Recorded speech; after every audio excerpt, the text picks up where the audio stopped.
Welcome my dear friends.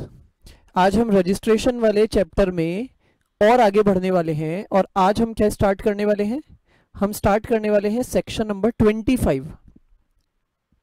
और देखिए, अब जो हम एक नया पार्ट स्टार्ट कर रहे हैं इस चैप्टर का, ये आप ये मानिए कि ऐसा पार्ट है जिसको मुझे आपको जीएसटी की वेबसाइट के थ्रू भी समझाना पड़ेगा, तब आपको बहुत इंटरेस्टिंग भी लगेगा। हम एक्चुअल में देखेंगे प्रैक्टिकली किस तरह से जीएसटी का रजिस्ट्रेशन करवाया जाता है। और देखिए, आप जब ये सीख लेंगे उसके बाद में आप ये मान सकते हैं कि आराम से किसी का जीएसटी रजिस्ट्रेशन करवा सकते हैं।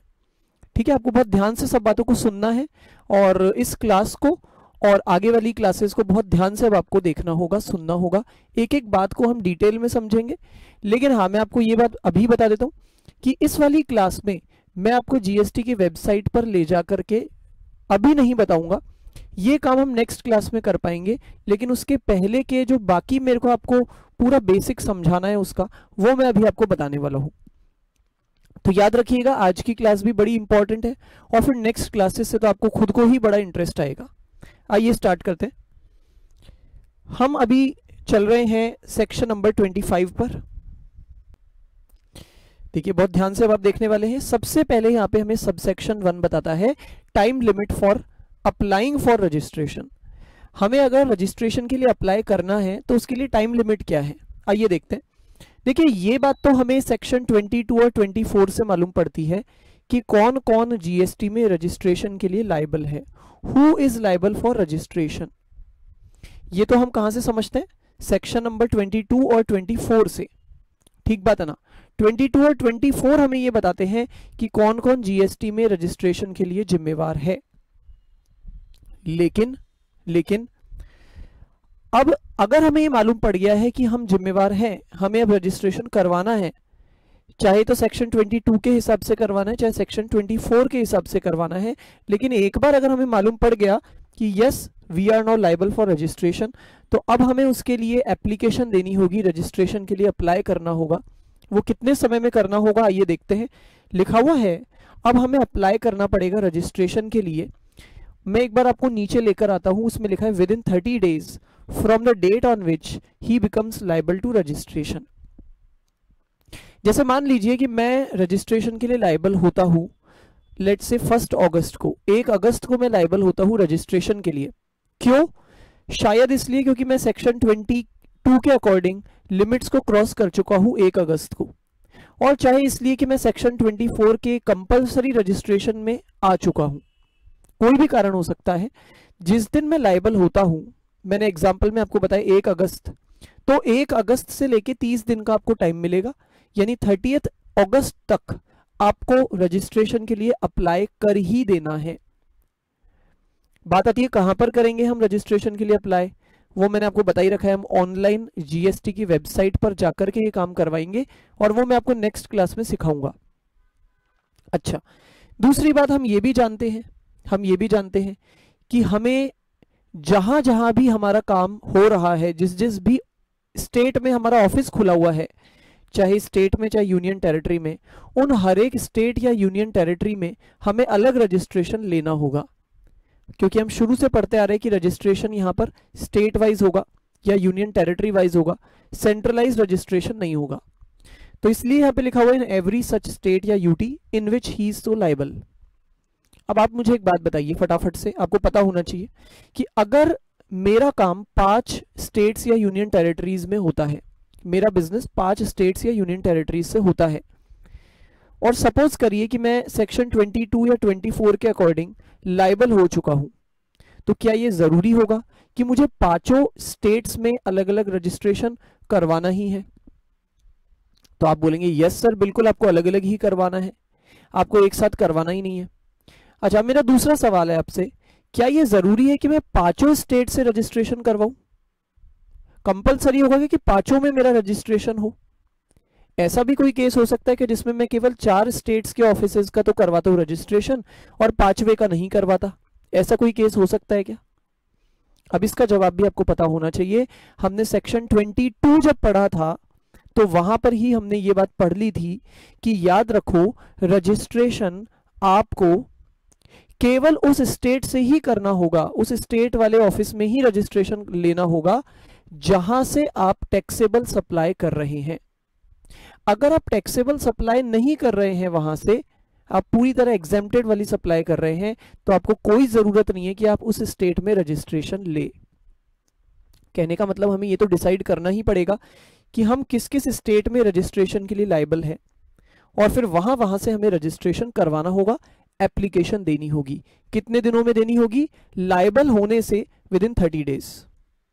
चलिए, एक एक्सेप्शन लिखा हुआ है इसका प्रोविजो में, देखिए नीचे प्रोविजो लिखा हुआ है और उसमें हमें एक एक्सेप्शन बताया है, और वो एक्सेप्शन किस किस के लिए एप्लीकेबल है? कैजुअल टैक्सेबल पर्सन और नॉन रेजिडेंट टैक्सेबल पर्सन। देखिए, आपको याद होगा मैंने आपको इन दोनों के बारे में शॉर्ट में बताया हुआ भी है, मैंने आपको इन दोनों का मतलब बताया हुआ है शॉर्ट में, डिटेल में नहीं, और बाकी डिटेल में हम इसका डिस्कशन करने वाले हैं इसी सेक्शन के अंदर, बाद में करेंगे हम। तो हम बाद में डिटेल में सीटीपी और एनआरटीपी का कॉन्सेप्ट भी लेंगे, लेकिन मैं अभी आपको वापस नहीं बता रहा इसके बारे में, आपको थोड़ी जानकारी तो मैंने पहले से दी हुई है। ध्यान से सुनिए, सीटीपी एनआरटीपी का सिस्टम थोड़ा अलग होता है। इन्हें क्या है कि जब ये सप्लाई करने वाले हैं, क्योंकि ये तो आपको याद होगा, मैं फिर से याद दिलाता हूं कि इन दोनों का जो रजिस्ट्रेशन होता है वो टेम्पररी होता है, परमानेंट नहीं होता है, टेम्पररी।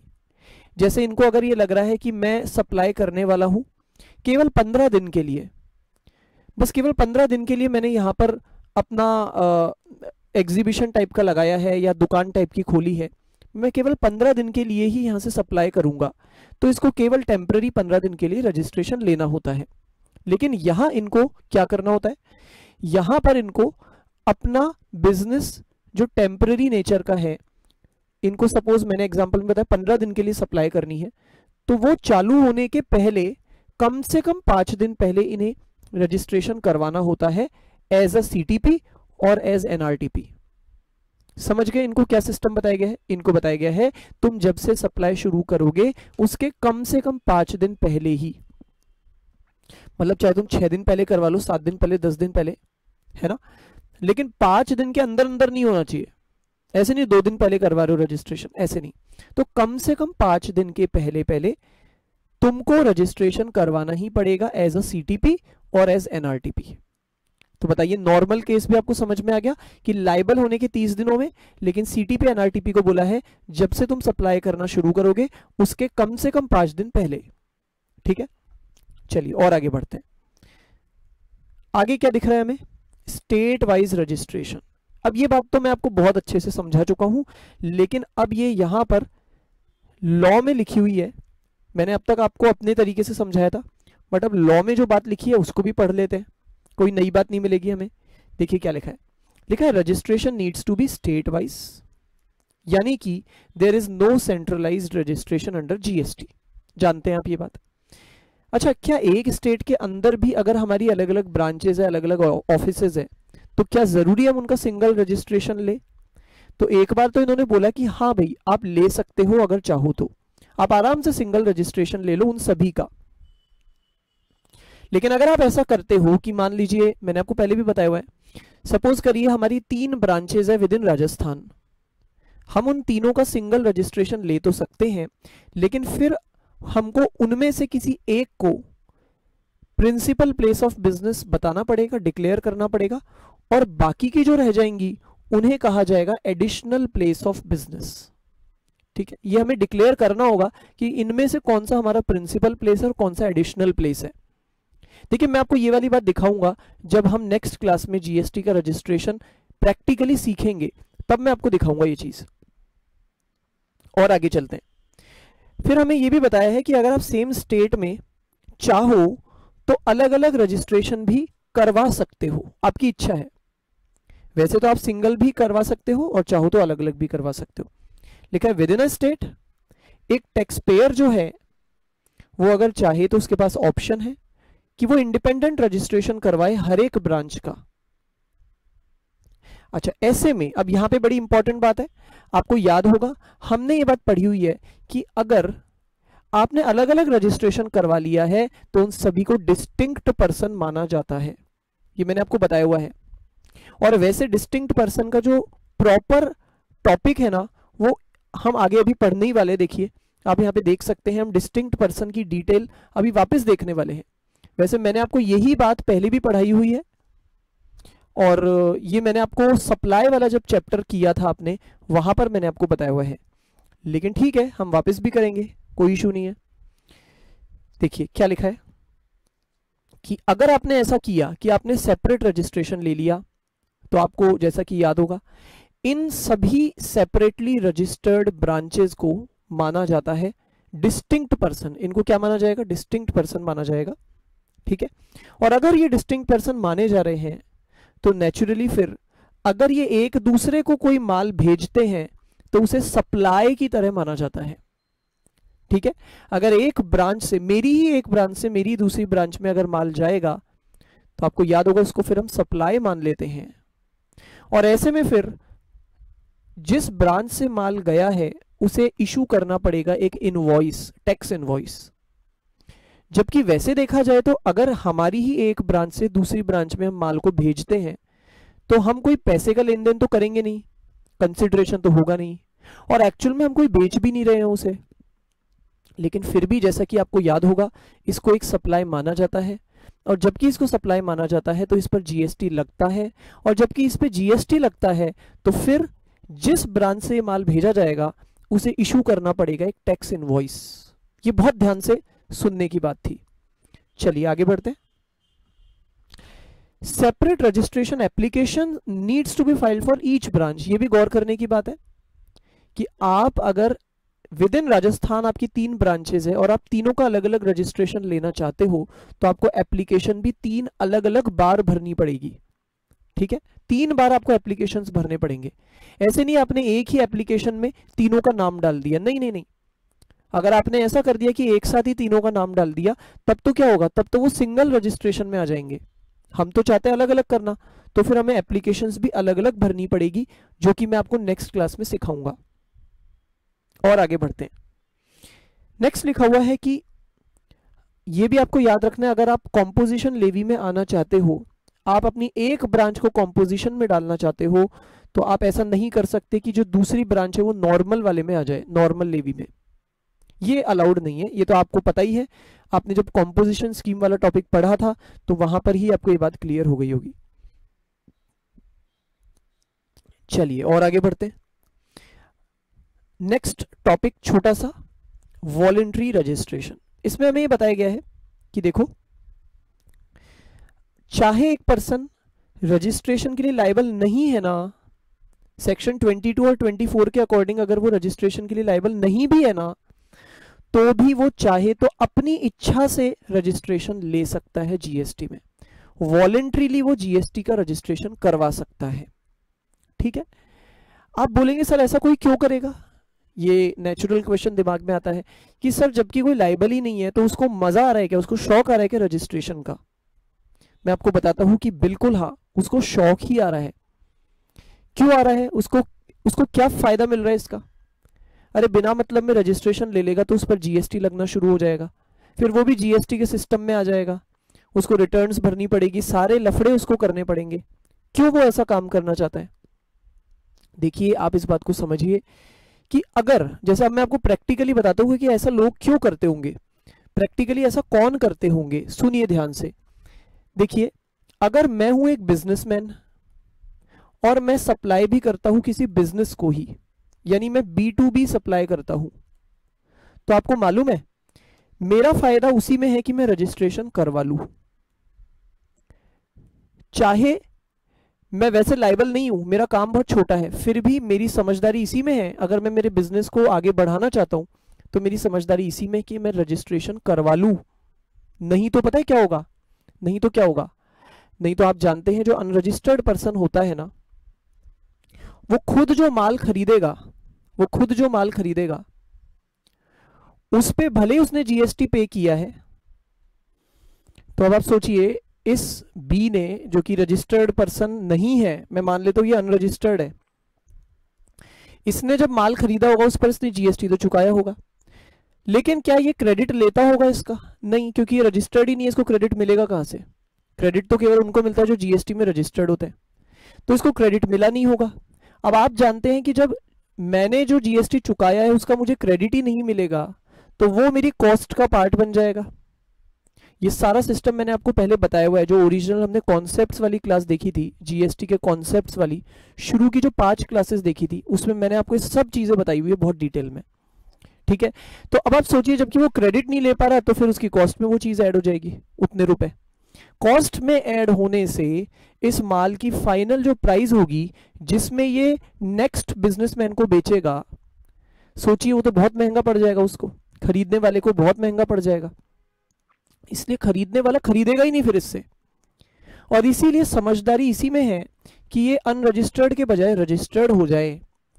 और मैंने आपको बता दिया इनडायरेक्टली कि इससे बहुत जबरदस्त फायदा ये होगा कि ये क्रेडिट की जो चेन है ना वो टूटेगी नहीं, क्योंकि अगर ये अनरजिस्टर्ड रह गया ना तो बीच में यहां से क्रेडिट की चेन ब्रेक हो जाएगी और इसके कारण माल महंगा हो जाएगा आगे। ठीक है, ये सारा सिस्टम भी आपको पता ही होगा। इसलिए समझदारी ये है कि अगर ये जानता है कि मैं किसी बिजनेसमैन को बेचूंगा तो इसको रजिस्टर्ड हो ही जाना चाहिए। तो आप भी ये बात ध्यान रख लीजिए, प्रैक्टिकली आपको भी ये बात पता होनी चाहिए, कोई आपसे पूछे आपको पता होना चाहिए कि अगर मैं किसी बिजनेसमैन को माल बेचता हूं तो समझदारी यही है कि मैं रजिस्टर्ड हो जाऊं, चाहे जरूरत नहीं है तो भी मेरे को रजिस्ट्रेशन ले लेना चाहिए। अच्छा, दूसरी फिर यहीं पे मैं एक और बात बता देता हूं कि रजिस्ट्रेशन अगर ये करवाता है तो इसको कॉम्पोजिशन में ले लेना चाहिए या नॉर्मल में ही करवाना चाहिए। तो ये बात का जवाब तो मैंने आपको दिया हुआ है जब हमने कॉम्पोजिशन स्कीम की थी, मैंने आपको बहुत डिटेल में कंपैरिजन करके बताया था दोनों केस में। तो रिजल्ट हमको ये मिला था कि भाई अगर आप B2B वाले सप्लायर हो ना तो आपको कॉम्पोजिशन स्कीम नहीं लेनी चाहिए, वो आपके लिए अगेन नुकसान की हो जाएगी, आपको नॉर्मल वाले में ही रजिस्ट्रेशन लेना चाहिए। ठीक है, हाँ अगर आप B2C सप्लायर हो फिर तो आप बिना मतलब में क्यों रजिस्ट्रेशन लेते हो, फिर तो जरूरत ही नहीं है, फिर तो जब तक आप लायबल नहीं हो बेटर है आप मत ही लो रजिस्ट्रेशन। और अगर लेना भी है तो कॉम्पोजिशन में लेके आराम से रहो, रिलैक्स रहो। ठीक है, तो आप समझ गए कि कौन कौन लोग वॉलेंट्री रजिस्ट्रेशन लेते होंगे। इसका एक पॉइंट आपको नीचे भी दिखेगा, voluntary registration enables a supplier to enhance his B2B transactions, यानी B2B ट्रांजैक्शंस के केस में ये आपके लिए फायदेमंद है। सेकंड पॉइंट कहता था कि याद रखना अगर आप एक बार रजिस्टर्ड हो गए हो, चाहे आप वॉलेंट्रीली हो रहे हो, लेकिन फिर भी अब आप पे सारे प्रोविजंस इस एक्ट के लगने लग जाएंगे, इस एक्ट के सारे प्रोविजंस लगने लग जाएंगे। एक बार अगर आपने चाहे अपनी इच्छा से रजिस्ट्रेशन ले लिया, लेकिन बस ले लिया, तो अब आपको एक नॉर्मल रजिस्टर्ड डीलर की तरह ट्रीट किया जाएगा, अब आप कुछ अलग नहीं हो। ठीक है, और आगे चलते हैं, और आगे चलते हैं। देखिए नेक्स्ट टॉपिक आता है हमारे पास सेक्शन 25 सबसेक्शन 4 एंड 5, जो कि डिस्टिंक्ट पर्सन्स को लेकर के है, और मैं आपको इसका बिल्कुल ज्यादा एक्सप्लेनेशन नहीं देने वाला हूं, मैं दे चुका हूं बहुत बार आपको, ये की यही बात को हम ऑलरेडी डिस्कस कर चुके हैं। आइए पढ़ लेते हैं। यहां से लिखा है एक पर्सन हु हैज ऑब्टेन्ड, जिसने ले लिए हैं मोर देन 1 रजिस्ट्रेशन, जिसके अलग अलग रजिस्ट्रेशन है, चाहे एक ही स्टेट में अलग अलग रजिस्ट्रेशन ले रखे हैं, चाहे एक से ज्यादा में तो लेने ही पड़ते हैं अलग अलग रजिस्ट्रेशन, लेकिन मेन बात है अगर एक ही पर्सन के अलग अलग ब्रांचेस खुले हुए हैं, अलग अलग ऑफिसेज खुले हुए हैं, प्लेसेस ऑफ बिजनेस खुले हुए हैं, और उसने उनका अलग अलग रजिस्ट्रेशन करवा रखा है, तो हर एक रजिस्ट्रेशन के लिए हम उसे एक अलग पर्सन मानेंगे। जबकि सोचिए वो है तो एक ही पर्सन, अरे भाई मेरी ही 4 ब्रांचेस 4 स्टेट्स में है, लेकिन फिर भी मुझे 4 पर्सन माना जाएगा, मुझे एक के बजाय 4 की तरह माना जाएगा। ठीक है, क्योंकि रजिस्ट्रेशन मैंने अलग अलग ले रखा है। दूसरी बात, अब मेरी ये जो चारों अलग अलग एस्टेब्लिशमेंट्स है उनको अलग अलग पर्सन का एस्टेब्लिशमेंट माना जाएगा, जबकि है तो ये चारों मेरी, लेकिन माना क्या जाएगा कि ये 4 अलग अलग पर्सन्स की एस्टेब्लिशमेंट्स है। तो दोनों पॉइंट्स में क्या बोला, पहला पॉइंट कहता है आप हो तो अकेले, लेकिन आपको भी एक के बजाय 4 माना जाएगा। दूसरा, आपकी ही ये चारों एस्टेब्लिशमेंट्स है, लेकिन माना ये जाएगा जैसे ये 4 अलग अलग लोगों की एस्टेब्लिशमेंट्स है। एग्जाम्पल आप पढ़ेंगे आपको क्लियर हो जाएगा। आगे बढ़ते हैं। नेक्स्ट ये कहता है कि याद रखो पैन नंबर बहुत जरूरी है अगर आप जीएसटी में रजिस्ट्रेशन करवाना चाहते हो। ये बात तो हम देखेंगे भी नेक्स्ट क्लास में, जब हम ये देखेंगे कि रजिस्ट्रेशन कैसे करवाया जाता है, तो तब मैं आपको बताऊंगा कि पैन नंबर के बिना जीएसटी का रजिस्ट्रेशन आपको मिल ही नहीं सकता। एक बार पढ़ लेते हैं, यहाँ पे क्या लिखा है पैन नंबर। देखिए वैसे मैं आपको एक बात बताऊं, पैन नंबर जो होता है ना वो इनकम टैक्स डिपार्टमेंट देता है हमें। Pan number is connected with income tax, ये आपको पता रहना चाहिए। लेकिन देखिए गवर्नमेंट ने कितना होशियारी का काम किया है, जीएसटी जब से आया है तब से इन्होंने क्या किया, इन्होंने बोला कि अब से जीएसटी में रजिस्ट्रेशन जिनको लेना है उनको पैन नंबर हमें बताना ही पड़ेगा। पैन नंबर के थ्रू ही आपको जीएसटी का रजिस्ट्रेशन मिल सकता है। सोचिए ये बात लिख करके इन्होंने क्या कर दिया, इनकम टैक्स और जीएसटी दोनों को कनेक्ट कर दिया। आपको पता है पहले लोग क्या करते थे, बिजनेसमैन बड़ा चालाक था, वो क्या करता था जब वो इनकम टैक्स की अपनी रिटर्न भरता था तो वहां वो अलग जानकारियां दे देता था, और फिर जब वो अपने इनडायरेक्ट टैक्स का रिटर्न भरता था जैसे वैट का या जो पहले हुआ करते थे एक्साइज का ये वो, उस समय वो अलग ही बातें दिखा देता था, अलग डिटेल्स दे देता था गवर्नमेंट को, क्योंकि उसको पता था कि गवर्नमेंट के दोनों अलग अलग डिपार्टमेंट्स हैं। इनकम टैक्स का अलग डिपार्टमेंट है और एक्साइज वैट इन सब का अलग डिपार्टमेंट है। तो हर इंसान इस बात का फायदा उठाता था, दोनों जगह अलग अलग जानकारियां दे देता था, जहां जिस जानकारी में उसे फायदा होता था वहां वो जानकारी दे देता था। गवर्नमेंट को भी पता था कि भाई हमारा ये लूप होल है, हमारे सिस्टम में ये कमी है, लेकिन हम करें भी क्या अब, क्योंकि इतने बड़े लेवल पर काम हो चुका था कि लेटर स्टेज पर इन दोनों डिपार्टमेंट्स को लिंक करना पॉसिबल नहीं होता है। तो अब जबकि ये नया इनडायरेक्ट टैक्स आया जीएसटी, तो इसके तो शुरुआत से ही गवर्नमेंट ने सिस्टम क्या बना दिया कि अब से इनकम टैक्स और जीएसटी दोनों लिंक हो गए हैं, कनेक्टेड हो गए हैं। और अब इसलिए आपको यह भी पता होना चाहिए कि कोई भी गलती से होशियारी करने की कोशिश अगर कर देगा तो वो फंसेगा। उसने सोचा मैं इनकम टैक्स की रिटर्न में कुछ अलग जानकारियां दे देता हूं, मेरी सेल मेरी परचेज अलग दिखा देता हूं और बाद में वहां पर जीएसटी के अंदर मैं अलग दिखा दूंगा, ऐसा बिल्कुल नहीं चलने वाला। उसका कारण है कि पैन नंबर के बिना जीएसटी का रजिस्ट्रेशन हो ही नहीं सकता। आगे क्या लिखा है देखिए, एक्सेप्शन हमें बताया गया है, provided that a person required to deduct tax under section 51। TDS काटने के लिए जो लोग भी जिम्मेवार होते हैं, मैंने आपको बीच में ये बात भी बताई हुई है कि टीडीएस काटने के लिए कौन कौन जिम्मेवार होते हैं सेक्शन 51 में। शॉर्ट में बता देता हूं, गवर्नमेंट और उससे रिलेटेड कुछ एजेंसीज होती है। अच्छा, इनको ये बोला जा रहा है कि आपको पैन नंबर के बजाय अगर आपने 10 नंबर भी दे दिया तो चलेगा। सुनिए ध्यान से सुनिए भाई, हम जानते हैं सपोज करिए गवर्नमेंट है, उसको अभी जीएसटी में रजिस्ट्रेशन लेना है। क्यों लेना है, ध्यान से सुनिए। इसलिए नहीं लेना कि वो कोई माल सप्लाई करना चाहती है या कोई सर्विसेज सप्लाई करना चाहती है, नहीं।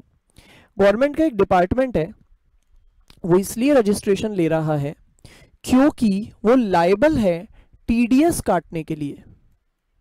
देखिए जो लोग टीडीएस काटने के लिए लायबल होंगे उन्हें भी रजिस्ट्रेशन लेना पड़ता है जीएसटी में, लेकिन उनका रजिस्ट्रेशन अलग होता है। एक नॉर्मल टैक्स पेयर जो होता है, सप्लायर जो होता है, उसका रजिस्ट्रेशन अलग होता है। लेकिन अगर आप टीडीएस डिडक्टर हो तो आपको एक अलग रजिस्ट्रेशन लेना पड़ता है। तो यहाँ पे गवर्नमेंट डिपार्टमेंट इसीलिए एक रजिस्ट्रेशन ले रहा है अपना, ठीक है। अब ऐसे में क्या जब ये रजिस्ट्रेशन लेगा तो इसे पैन नंबर देना जरूरी है, तो आंसर इज नो। ये अगर 10 नंबर दे देंगे तो भी चल जाएगा, तो भी इनको रजिस्ट्रेशन मिल जाएगा, 10 नंबर से भी मिल जाएगा।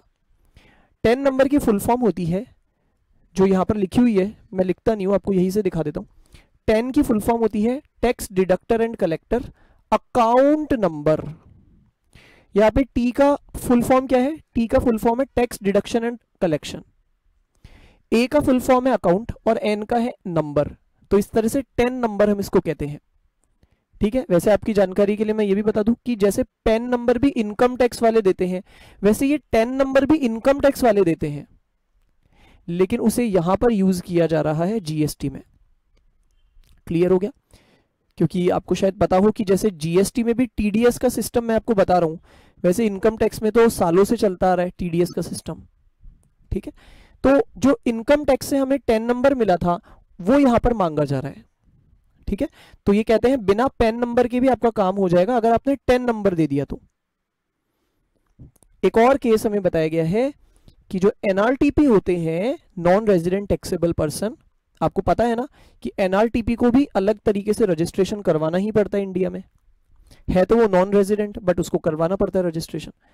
लेकिन दिक्कत ये होती है कि इस एनआरटीपी के पास पैन नंबर कहां से आएगा, क्योंकि पैन नंबर का सिस्टम तो केवल इंडिया में है, ये पैन नंबर तो इंडियंस को ही मिलता है, इस बेचारे के पास पैन नंबर नहीं है तो, ठीक है ना। तो ये एक बहुत बड़ा इशू है। हो भी सकता है इसके पास पैन नंबर हो अगर ये इंडिया में इनकम टैक्स वगैरह देता होगा, लेकिन हो सकता है नहीं भी हो पैन नंबर। तो ऐसे में इन लोगों को कुछ और डॉक्यूमेंट्स भी बताए जाते हैं, वो डॉक्यूमेंट्स अगर ये लोग दे देंगे तो भी इनका रजिस्ट्रेशन हो जाएगा, ठीक है। तो आपने 3 पॉइंट्स देखे। पहला पॉइंट तो आपको बेसिक रिक्वायरमेंट बता रहा है कि मेनली तो सभी को पैन नंबर ही देना है, लेकिन एक्सेप्शन में हमने देखा 10 नंबर से भी काम हो जाता है, और एक और एक्सेप्शन हमने देखा कि एनआरटीपीस को कुछ अदर डॉक्यूमेंट्स भी बताए गए हैं, ठीक है। ये भी टॉपिक आपको क्लियर है। नेक्स्ट पे चलते हैं। नेक्स्ट टॉपिक आता है यूआईएन। ध्यान से अब आप सुनिए मेरी बात। देखिए यूआईएन क्या होता है, इसका पूरा नाम आप पहले देख लीजिए। इसका पूरा नाम होता है unique identity number. Unique identity number. आप याद रखिए कि जो जीएसटी का लॉ हम पढ़ रहे हैं ना, इसमें एक नंबर जो हमें मिलता है वो तो होता है जीएसटी आइडेंटिफिकेशन नंबर, जीएसटीआईएन, जिसके बारे में मैंने आपको पहले भी बताया हुआ है। और जो दूसरा एक और भी नंबर यहां से हमें मिलता है उसका नाम होता है यूनिक आइडेंटिटी नंबर, ठीक है। लेकिन याद रखिए कि यूनिक आइडेंटिटी नंबर हर किसी को नहीं मिलता। ये नंबर किनको मिलता है देख लेते हैं। ये किनको मिलता है, who are required to obtain UIN, check कर लेते हैं। केवल या तो यूनाइटेड नेशंस की जो स्पेशलाइज्ड एजेंसीज है, वो अगर इंडिया में कोई भी एक्टिविटी कर रही है तो उनको लेना पड़ेगा यूआईएन, ठीक है। किनको लेना पड़ रहा है, यूनाइटेड नेशंस की अगर कोई एजेंसी, क्योंकि आपको पता है यूनाइटेड नेशंस की बहुत सारी एजेंसीज है, इंटरनेशनल लेबर ऑर्गेनाइजेशन, ये वो बहुत सारी आपने पढ़ी हुई होगी, आईएमएफ, इंटरनेशनल मॉनेटरी फंड, फिर उसके अलावा और भी बहुत सारी होती है, यूनेस्को, यूनिसेफ। तो ये सब अगर इंडिया में ऑपरेशंस कर रहे हैं तो इनको फिर इंडिया में लेना पड़ेगा यूआईएन। इसी तरह से अगर कोई मल्टीलेटरल फाइनेंशियल इंस्टीट्यूशंस जैसे वर्ल्ड बैंक वगैरह है, या इसी तरह की कोई ऑर्गेनाइजेशन है मल्टीलेटरल, बहुत सारे देश जिसके मेंबर्स होते हैं, ऐसी मल्टीलेटरल इंस्टीट्यूशंस भी अगर इंडिया में ऑफिस खोलते हैं, एक्टिविटीज करते हैं, तो उन्हें भी फिर यूआईएन लेना पड़ेगा। केवल इनके लिए है। और लास्ट बोला है हमें कोई भी फॉरेन कंट्रीज की अगर एम्बेसीज या कॉन्सुलेट्स इंडिया में खुले हुए हैं, क्योंकि आपको पता है कि हर देश की एम्बेसी दूसरे देश में होती है, तो अगर किसी फॉरेन कंट्री की एम्बेसी या कॉन्सुलेट्स इंडिया में है तो उनको भी यहां पर यूआईएन लेना पड़ेगा, या इसके अलावा भी कोई नोटिफाइड अगर है तो उनको भी लेना पड़ेगा। मेनली अभी फिलहाल 3 कैटेगरीज नोटिफाइड है। पहला क्या है बताइए, पहला क्या है, यूनाइटेड नेशंस की कौन, स्पेशलाइज्ड एजेंसी। दूसरा, सेकंड क्या था बताइए, सेकंड क्या था, सेकंड था कोई भी मल्टीलेटरल फाइनेंशियल इंस्टीट्यूशंस या ऑर्गेनाइजेशंस। और थर्ड क्या है, एम्बेसीज या consulates of foreign countries in India. इनको ये लेना पड़ेगा यूआईएन। अब ध्यान से सुनिए, ये यूआईएन लेने वाला कोई टैक्सेबल पर्सन नहीं बन जाता, वो कोई रजिस्टर्ड पर्सन नहीं बन जाता। सुनिए मेरी बात ध्यान से, मैं आपको एक बार जरा दिखाता हूं रजिस्टर्ड पर्सन की डेफिनेशन। आइए मैं आपको एक बार डेफिनेशंस पर लेकर चलता हूं और वहां पर हम देखते हैं रजिस्टर्ड पर्सन की डेफिनेशन क्या है। ध्यान से आप यहां पे देखिए, आपको यहां पर दिखेगी रजिस्टर्ड पर्सन की डेफिनेशन, और उसमें गौर से देखिए क्या लिखा है। लिखा है रजिस्टर्ड पर्सन का मतलब वो पर्सन जिसने अपने आप को रजिस्टर करवा लिया है अंडर सेक्शन 25। सेक्शन 25 अभी हम पढ़ रहे हैं, हम जानते हैं, अभी हम शुरू से पढ़ते आ रहे हैं कि जो भी लायबल हो जाता है उसको 30 दिनों में रजिस्ट्रेशन करवाना पड़ता है। उसी की बात ये कर रहा है कि जिसने सेक्शन 25 के अकॉर्डिंग रजिस्ट्रेशन करवा लिया है उसको हम रजिस्टर्ड पर्सन बोलेंगे। लेकिन इसमें वो पर्सन नहीं आते हैं जिनके पास यूनिक आइडेंटिटी नंबर है। याद रखिए, जो यूआईएन होल्डर है, जिसके पास यूआईएन है, उसको हम रजिस्टर्ड पर्सन नहीं बोल सकते हैं। सोचिए, जो यूआईएन होल्डर है जबकि वो रजिस्टर्ड पर्सन ही नहीं है, तो जो रजिस्टर्ड पर्सन ही नहीं होगा वो टैक्सेबल पर्सन भी नहीं माना जाएगा, है ना, क्योंकि टैक्सेबल पर्सन की डेफिनेशन में साफ लिखा हुआ है कि टैक्सेबल पर्सन वो होंगे जो रजिस्टर्ड होंगे, है ना। अब जबकि टैक्सेबल पर्सन ही नहीं रहा तो नेचुरल सी बात है कि इस पे जीएसटी तो लगेगा ही नहीं। तो कहने का मतलब है ये लोग जो भी सर्विसेज देंगे, ये जो भी अभी हमने पढ़े हैं, United Nations, multilateral financial institution, ये लोग जो भी सर्विसेज दे रहे हैं उस पर कोई जीएसटी नहीं लगने वाला, बस इन्हें केवल यूआईएन नंबर लेकर के अपने पास रखना होगा। अब आप ये बोलेंगे सर जब इनका जीएसटी से कोई लेना देना ही नहीं है तो फिर इनको क्यों रखना पड़ रहा है ये यूआईएन नंबर, क्यों रखना पड़ रहा है? तो आइए देख लेते हैं इसका कारण। पर्पस बताया है कि ये जो यूआईएन है ना, ये इनको किस काम में आएगा? For claiming refund of taxes paid on notified supplies या फॉर अदर नोटिफाइड पर्पस। सुनिए, इनके लिए मेनली ये कब काम का है? मान लीजिए एक एम्बेसी है, सोचिए कि उसने माल बेचा भले नहीं होगा, और बेचा होगा तो उस पर जीएसटी तो नहीं लगेगा, माल तो खैर वो बेचेगी नहीं, लेकिन जो सर्विसेज दे रही है एम्बेसीज उस पर भी जीएसटी तो नहीं लगेगा, ये मैं आपको बता चुका हूं। लेकिन इस एम्बेसी ने कोई ना कोई गुड्स या सर्विसेज खरीदे तो होंगे ही ना इंडिया से। अगर इंडिया में हमारे पास एम्बेसी है किसी देश की, तो उसका अगर ऑफिस यहां पर है तो नेचुरली वो कुछ तो खरीदेगी तो उसने जीएसटी भी चुकाया होगा खरीदते समय, है ना। लेकिन क्या इस एम्बेसी को कोई क्रेडिट मिलेगा? सवाल ही नहीं है, क्रेडिट काहे को मिलेगा? जबकि रजिस्टर्ड ही नहीं है तो क्रेडिट काहे को मिलेगा? तो ऐसे में इस एम्बेसी को सरकार रिफंड कर देती है जीएसटी का अमाउंट, जो जीएसटी इसने चुकाया है खरीदी करते समय, वो गवर्नमेंट इसको रिफंड कर देगी। गवर्नमेंट बोलेगी चिंता मत करो, तुमने एक बार चुका दिया लेकिन हम तुमको रिफंड कर देंगे इस पूरे अमाउंट को। तो रिफंड क्लेम करने के लिए इन्हें कोई तो नंबर अपना दिखाना पड़ेगा ना, तो वो नंबर ही है यूआईएन नंबर। तो या तो ये पर्पस है या कोई भी अदर और भी कोई ना कोई कारण हो सकते हैं जीएसटी से रिलेटेड, वहां पर इनको ये नंबर दिखाना पड़ता है। अच्छा, लिखा है जो यूआईएन नंबर है ये इनको मिल जाता है और इनको साथ में रजिस्ट्रेशन का एक सर्टिफिकेट भी मिल जाता है विद इन 3 वर्किंग डेज। जब से इन्होंने एप्लीकेशन दी है 3 दिन के अंदर अंदर इनको मिल जाएगा ये नंबर, ठीक है। और फिर लास्ट में बताया गया है कि इनका जो यूआईएन वाला नंबर है ना, ये केवल हमारे देश में ही एप्लीकेबल है। नेचुरली ये सारा सिस्टम ही हमारे देश के लिए है, जीएसटी का पूरा लॉ ही हमारे ही देश के लिए, दूसरे देशों में तो एप्लीकेबल नहीं होगा। तो ये जो यूआईएन नंबर है ये केवल इंडिया की टेरिटरी के अंदर ही इनके काम आने वाला है, ठीक है, नेचुरल सी बात है। चलिए आगे बढ़ते हैं। देखिए यूआईएन अभी हमें क्लियर हो गया। मैंने आपको साथ में ही ये भी बता दिया कि जिसके पास यूआईएन होता है वो रजिस्टर्ड पर्सन नहीं कहलाता। ओके, और आगे बढ़ते हैं, थोड़े से टॉपिक्स और कर लेते हैं। देखिए नेक्स्ट हमें बताया गया है suo motu registration by proper officer. Suo motu registration, ये पता है हमें क्या कहता है? ध्यान से सुनिए। ये कहता है कि कई बार ऐसा हो सकता है कि आप लायबल तो हो चुके हो रजिस्ट्रेशन के लिए, लेकिन आप इस बात को छिपा रहे हो और आप रजिस्ट्रेशन करवा ही नहीं रहे, जबकि आप सेक्शन 22 के हिसाब से या 24 के हिसाब से you are already liable for registration, लेकिन फिर भी आप अपना रजिस्ट्रेशन नहीं करवा रहे हो। और ये बात गवर्नमेंट के ऑफिसर को पता चल गई। देखिए गवर्नमेंट का जो ऑफिसर हमारे सारी चीज़ों पे ध्यान रखता है और हमारे जीएसटी से रिलेटेड सब चीज़ों को अपनी नज़र में रखता है, उसे कहते हैं प्रॉपर ऑफिसर। उस ऑफिसर का नाम होता है प्रॉपर ऑफिसर। ये एक पोजीशन है, आप ये मान लीजिए। तो अगर मान लीजिए इस प्रॉपर ऑफिसर को शक हो रहा है मेरे ऊपर, क्या शक हो रहा है? देखिए क्या शक हो रहा है कि the person who is liable to registration, जो पर्सन लायबल हो चुका है वो फेल हो गया है to apply for such registration. 30 दिन निकल चुके हैं फिर भी भाई साहब रजिस्ट्रेशन ही नहीं करवा रहे हैं, ठीक है। तो ऐसे में प्रॉपर ऑफिसर को अगर ये बात दिख जाती है तो वो क्या करेगा? He may register the said person on temporary basis. वो टेम्पररी बेसिस पर खुद ही रजिस्ट्रेशन उसका कर देगा। ये पावर है उस प्रॉपर ऑफिसर के पास, वो अपनी इच्छा से रजिस्ट्रेशन कर सकता है। इसीलिए हेडिंग क्या लिखी थी? Suo motu registration. Suo motu का मतलब क्या होता है? ऑन हिज ओन, अपने आप ही वो रजिस्ट्रेशन कर सकता है खुद ही, बिना एप्लीकेशन आए, ठीक है। एक बार ऊपर से हम इस पूरे सेंटेंस को पढ़ लेते हैं।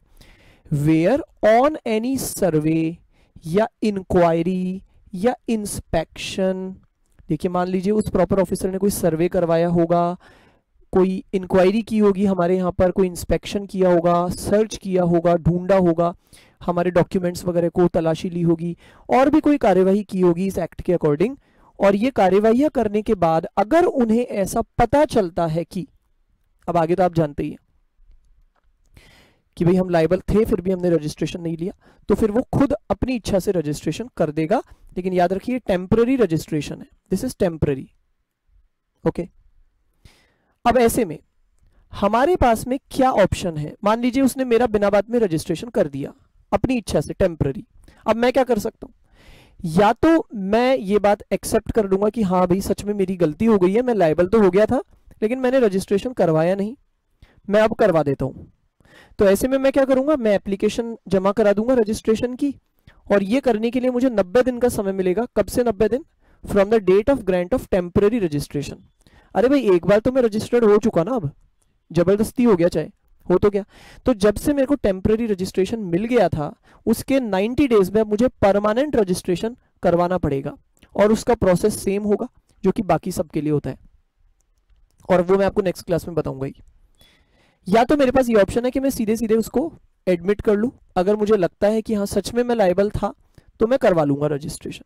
सेकंड ऑप्शन मेरे पास ये भी है कि मैं अपील कर दूं उस टेम्पररी रजिस्ट्रेशन के खिलाफ।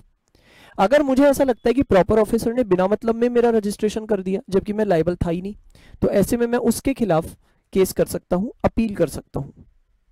अब अगर मैंने अपील किया तो क्या होगा? देखिए मैं अपील करूंगा कहां, पहले तो आप वो देख लीजिए। मैं करूंगा एपेलेट अथॉरिटी के पास। जीएसटी के लिए एक अलग अथॉरिटी बनाई गई है अपील करने के लिए, उसको कहते हैं एपेलेट अथॉरिटी। अब मैंने एपेलेट अथॉरिटी के पास अपील की कि देखो ये जो आप लोगों का गवर्नमेंट का ऑफिसर है ना ये गलत कर रहा है। तो मैं आपको बताऊं यहाँ पे appellate authority is just like a court, एक तरह का कोर्ट होता है। वो जो डिसीजन देते हैं वो बिल्कुल इंडिपेंडेंट डिसीजन देते हैं। ऐसे नहीं कि वो बोले अरे हम तो गवर्नमेंट का ही साथ देंगे, हमेशा प्रॉपर ऑफिसर का ही साथ देंगे, ऐसा नहीं होता। वो लोग बिल्कुल जस्टिस के साथ में अपना डिसीजन देते हैं।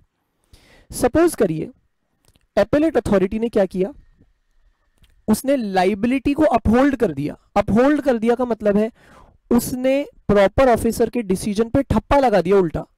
वो कहता है नहीं ये प्रॉपर ऑफिसर बिल्कुल सही कह रहे हैं, तुम्हारे ऊपर लाइबिलिटी आ चुकी थी। मैं तो गया था अपील करने, क्या कि मेरे पे लाइबिलिटी नहीं आई, और हो गया उल्टा ही मेरे ऊपर, उसने अपहोल्ड कर दी लाइबिलिटी। तो ऐसे में अब मुझे क्या करना पड़ेगा? अब मैं तो हार गया केस, मैं हार गया तो मुझे रजिस्ट्रेशन की एप्लीकेशन अब देनी पड़ेगी। ये ऑर्डर आने के 30 दिनों के अंदर अंदर, ये ऑर्डर इशू होने के 30 दिनों के अंदर अंदर, जब से ऑर्डर आया उसके 30 दिनों का समय मुझे मिलेगा। ठीक है, ओके। और फिर ध्यान से सुन लीजिए कि मेरे को फाइनली, जबकि मैं अब अपना परमानेंट रजिस्ट्रेशन करवा रहा हूं, चाहे तो सीधे मुंह मैंने करवाया चाहे केस हार के करवाया, करवा लिया अगर मैंने, तो मुझे फाइनली मिल जाएगा जीएसटी आइडेंटिफिकेशन नंबर, GSTIN। मुझे GSTIN मिल जाएगा। और इंपॉर्टेंट बात ये होगी कि जो मेरा GSTIN है ना, ये इफेक्टिव कब से होगा? जब से मुझे टेम्पररी रजिस्ट्रेशन दिया गया था। ध्यान से सुनिए, हुआ यह था कि प्रॉपर ऑफिसर ने इस दिन मेरा टेम्पररी रजिस्ट्रेशन कर दिया, क्योंकि उसको शक हो रहा था कुछ कि मैं रजिस्ट्रेशन करवा नहीं रहा हूं जबकि मैं लायबल हूं, तो उसने कर दिया टेम्पररी रजिस्ट्रेशन। अब कोई सा भी आप केस उठा लीजिए, चाहे तो ये कि मैंने 90 दिन के अंदर अंदर जाके एप्लीकेशन दे दी रजिस्ट्रेशन की, मैंने ईमानदारी से कह दिया हाँ भाई सच में मैं लायबल था, मैंने ही गलती की, मैंने एप्लीकेशन दी और मेरे को GSTIN मिल गया। अब हो सकता है मेरे को जो GSTIN मिला हो वो इस डेट पर मिला हो, लेकिन इंपॉर्टेंट बात यह है कि ये एप्लीकेबल कब से होगा? उस दिन से हो जाएगा जिस दिन मुझे टेम्पररी रजिस्ट्रेशन मिल गया था। यानी जिस डेट पर मुझे टेम्पररी रजिस्ट्रेशन दे दिया गया था, मान लेते हैं वो टेम्पररी रजिस्ट्रेशन मुझे 4 अगस्त को मिला था, तो याद रखिए जो मेरे को GSTIN मिलेगा ना फाइनली, वो 4 अगस्त से ही एप्लीकेबल होगा। यानी 4 अगस्त से ही ये मान लिया जाएगा कि मैंने परमानेंट रजिस्ट्रेशन ले रखा है, जबकि मिला तो मुझे अभी है लेकिन उसका जो इफेक्ट है वो पीछे से चालू हो जाएगा। इसी तरह अगर मैंने केस किया था कोर्ट में और मैं हार गया था, और फिर मैंने अगर रजिस्ट्रेशन के लिए अप्लाई किया था और फिर मेरे को जीएसटी नंबर मिल गया था, तो ये जो नंबर मुझे मिला ये अगेन कब से इफेक्टिव होगा? जब से टेम्परेरी रजिस्ट्रेशन मिला था। All clear? बताइए, समझ में आ रहा है? यही बात लास्ट लाइन में लिखी हुई है। चलिए अब हम फाइनली एक लास्ट टॉपिक पढ़ रहे थे इस क्लास का। हालांकि सेक्शन 25 तो हमारा और अभी आगे है, उसमें बहुत कुछ है, लेकिन वो मैं अब आपको नेक्स्ट क्लास में ही बताऊंगा। और मैं नेक्स्ट क्लास में अब सबसे पहले आपको बताने वाला हूँ सबसे इंटरेस्टिंग चीज कि जीएसटी में रजिस्ट्रेशन कैसे किया जाता है। प्रैक्टिकल हम उसका एक छोटा सा डेमोन्स्ट्रेशन टाइप का देख लेंगे, या इनफैक्ट मैं आपको दिखाऊंगा कि किस तरह से हमें स्टेप्स फॉलो करने होते हैं। आइए आगे बढ़ते हैं। आज का लास्ट टॉपिक देख लेते हैं, separate registration in case of SEZ। बहुत ही इंपॉर्टेंट बात है, ये भी क्वेश्चन आ सकता है आपके पास, इस पर ध्यान से सुनिए। देखिए होता क्या है, जैसे मान लेते हैं कि राजस्थान के अंदर ही एक SEZ है। जैसे मान लेते हैं, मैं जयपुर की बात करूं, राजस्थान में ये जयपुर है, और सपोज करिए कि जयपुर में, ध्यान से सुनिए, जयपुर में एक SEZ है। SEZ का मतलब होता है स्पेशल इकोनॉमिक जोन। ठीक है, क्या होता है SEZ? Special economic zone. क्या होता है ये एक अलग एरिया होता है किसी भी जगह पर, कहीं भी हो सकता है वो, जहां गवर्नमेंट ने बता रखा है, गवर्नमेंट ने जिस एरिया को अलग से नोटिफाई किया हुआ है, ये एक एरिया है जिसमें गवर्नमेंट ने उस एरिया के लिए कुछ अलग से लॉज बना रखे हैं। और वो लॉज जो है वो फायदेमंद होते हैं किन लोगों के लिए? जिन लोगों ने उस जोन में, उस SEZ में अपना बिजनेस चालू कर रखा है। तो लोग एक तरह से, गवर्नमेंट एक तरह से एनकरेज कर रही है लोगों को कि आप आओ और इस स्पेशल इकोनॉमिक जोन के अंदर अपनी एक यूनिट खोलो, अपना काम चलाओ, और अगर आप ऐसा करते हो तो हम आपको स्पेशल फायदे देंगे, हम आपको टैक्स वगैरह में बेनिफिट्स देंगे, बहुत तरह की छूट देंगे। ऐसे एरिया को हम कहते हैं स्पेशल इकोनॉमिक जोन। अच्छा, ऐसा गवर्नमेंट क्यों कर रही है? इस एरिया को डेवलप करने के लिए, क्योंकि हो सकता है ये एरिया बैकवर्ड हो, तो इसको प्रमोट करने के लिए, या हो सकता है कि इस एरिया में आसपास बहुत सारे रिसोर्सेज हैं, गवर्नमेंट ये चाहती है यहाँ पे बहुत सारी इंडस्ट्रीज खुलनी चाहिए, बहुत सारे बिजनेसेस खुलने चाहिए। इस चीज को ग्रो अप करने के लिए उस एरिया को SEZ बना दिया जाता है। फिर गवर्नमेंट उस एरिया के अंदर जो भी बिजनेस खोलता है उसको खूब फायदे देती है। देखिए क्या लिखा है, SEZ एक ज्योग्राफिकली बाउंड जोन है, यानी एरिया है, मतलब एक पर्टिकुलर एरिया है where economic laws relating to export and import export के जो कानून होते हैं वहां पर वो काफी लिबरल होते हैं। लिबरल होते हैं मतलब आसान होते हैं as compare to other parts of the country. अब जैसे मैं आपको एग्जांपल दे रहा था, देखिए जयपुर है, जयपुर के अंदर ये है मान लीजिए हमारा स्पेशल इकोनॉमिक जोन। सोचिए ये स्पेशल इकोनॉमिक जोन तो बहुत बड़ा एरिया में तो होगा नहीं ना भाई, जयपुर तो बहुत बड़ा है, उसके मुकाबले ये तो एक छोटा सा हिस्सा ही है। लेकिन ये जो स्पेशल इकोनॉमिक जोन है, इतने से एरिया में जो लॉज होते हैं वो काफी लिबरल होते हैं एज कंपेयर टू बाकी का पूरा एरिया। अब जैसे सोचिए बाकी का जो पूरा एरिया होगा जयपुर का, वहां पर जो लॉज होंगे वो नॉर्मल होंगे, लेकिन स्पेशल इकोनॉमिक जोन में लिबरल लॉज होंगे। ठीक है, साथ में एक और बात है कि SEZ को इंडिया के बाहर की जगह माना जाता है टैक्स के पर्पस से। यह भी आपको जानकारी होनी चाहिए कि for the purpose of taxation के अंदर यह माना जाता है जैसे कि SEZ एक बाहर का एरिया है। और इसीलिए अगर सपोज करिए कि हम नॉर्मल एरिया से SEZ एरिया में कोई माल बेचते हैं, तो यह माना जाता है जैसे कि इंडिया से यह माल एक्सपोर्ट किया जा रहा है, एक्सपोर्ट किया जा रहा है, जबकि है तो ये इंडिया में ही ना, लेकिन माना ऐसे जाता है टैक्स के पर्पस से जैसे कि अगर SEZ में आपने माल बेचा तो माना जाएगा जैसे इंडिया के बाहर जा रहा है। ठीक है, और अगर आपने SEZ से खरीदा बाहर तो ऐसा माना जाएगा जैसे आपने इंडिया के बाहर से खरीदा है, यानी इंपोर्ट किया है। इस तरह से माना जाता है इसको। चलिए ये तो आपको समझ में आ गया SEZ क्या है। अब यहां पे मैं आपको जो इंपॉर्टेंट बात बता रहा था वो ध्यान से सुनिए, वो ये है कि अगर ये एक SEZ है, this is suppose an SEZ, ये SEZ है और बाकी का एरिया आपको दिख ही रहा है। मैं आपको बताता हूं लीगल लैंग्वेज में बाकी के एरिया को हम कहते हैं डोमेस्टिक टैरिफ एरिया। मैं लिख देता हूं domestic tariff area. Economic laws के अकॉर्डिंग हम बाकी के एरिया को कहते हैं डोमेस्टिक टैरिफ एरिया।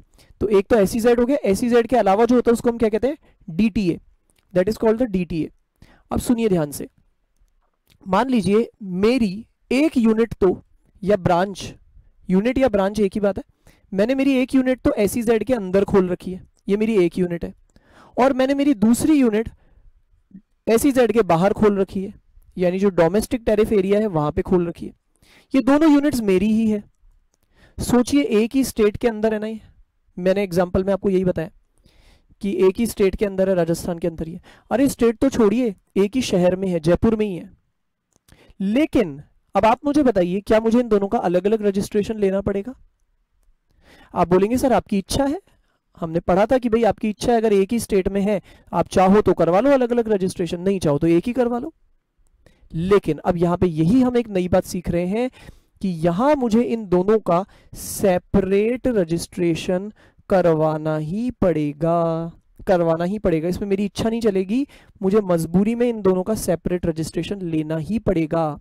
याद रखिए, मेरी ही अगर एक यूनिट एसईजेड में है और एक बाहर है तो मुझे इन दोनों का अलग रजिस्ट्रेशन लेना ही पड़ेगा, और इसलिए इन दोनों को डिस्टिंक्ट पर्सन ही माना जाएगा, ये दोनों अलग अलग पर्सन माने जाएंगे। ठीक है, यही बात लिखी है, पढ़ लीजिए एक बार। क्या लिखा है? यही लिखा है कि person having unit in SEZ, जिसकी एक यूनिट एसईजेड में है, या एसईजेड डेवलपर। देखिए मैं आपको एक बात बता देता हूं, एसईजेड से रिलेटेड आपको दो बातें पता होनी चाहिए। मैंने आपको वैसे तो बहुत सी बातें बताई, लेकिन दो बातें और सुन लीजिए। एक होती है एसईजेड की यूनिट, एसईजेड की यूनिट, यूनिट का तो मतलब है कि भाई जिस बिजनेसमैन ने अपनी एक बिजनेस की ब्रांच खोली है वहां पर, उसको यूनिट कह देंगे हम। ठीक है, और दूसरा एक और भी होता है एसईजेड का डेवलपर। ये डेवलपर कौन होता है? ये वो कंपनी होती है या वो पर्सन होता है जिसको गवर्नमेंट ने ये जिम्मेवारी दी है कि तुम्हें इस पूरे एरिया को, इस पूरे जोन को, पूरे एसईजेड को डेवलप करना है, इस पे ध्यान देना है, क्योंकि ये एरिया बहुत डेवलप्ड होता है। ये पूरा जो एसईजेड का एरिया होता है वो इंफ्रास्ट्रक्चर वगैरह उसका बहुत अच्छा होता है। तो इसका डेवलपमेंट कौन करेगा? ये इंफ्रास्ट्रक्चर वगैरह इसका कोई तो ध्यान देगा ना इस पर, उसी को हम कहते हैं एसईजेड डेवलपर। ये कोई कंपनी होती है अक्सर।